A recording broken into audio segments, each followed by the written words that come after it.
First, let's start with what some people are saying, those that have recovered from COVID-19. They're saying that they're discovering new areas of damage to their system. For one person, it was fatigue, weakness, and then recurring cough. Well, it's happening. In fact, I've seen individuals who were positive, treated, recovered, and they got infected again.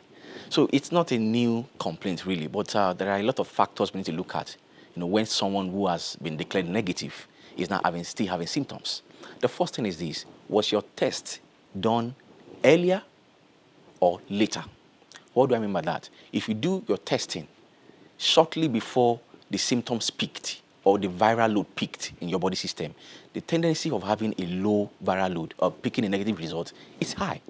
Then if you do your testing at the tail end, when you have experienced all the symptoms and the viral load has plateaued, it's possible to also get a negative result. So these are things we need to look at, if someone is saying he still has that. So there could be false negative, of the testing. Another thing is this: don't forget that anyone who has COVID has his immune system triggered. Either you had severe symptoms, moderate symptoms, or mild symptoms. Your immune system was triggered, cytokines, interleukins, several body chemicals were released into your body system, beginning from your nose to your throat, to the lungs, then to the blood vessels, to the organs. They actually worked. It has been reported that this could cause some blood clots.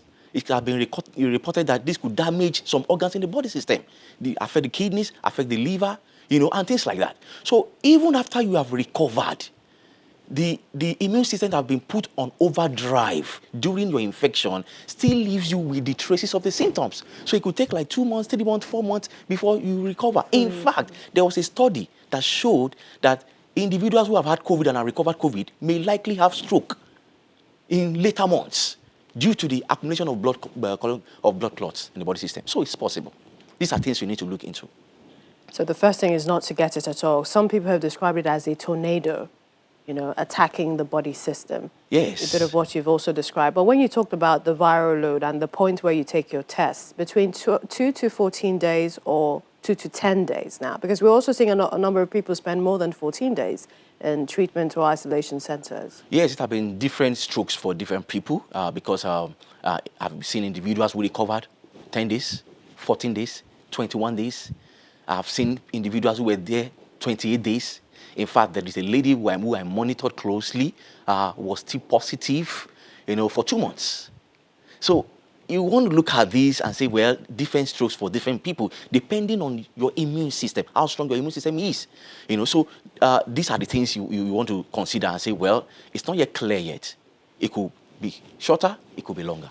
Tell us about herd immunity and how it can be achieved. Well, herd immunity is the resistance to infection by a group of population, a group of people.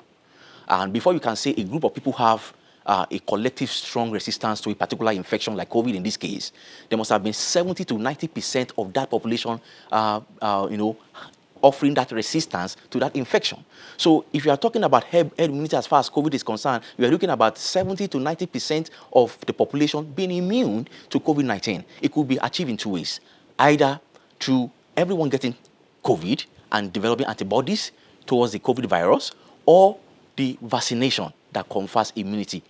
Initially, when the outbreak started, a lot of countries, epidemiologists were saying that, well, we should just wait for herd immunity. In fact, UK said it, that they are going to go the herd immunity way. But the herd immunity way, due to exposure of the virus, is dangerous because there's a mortality involved here.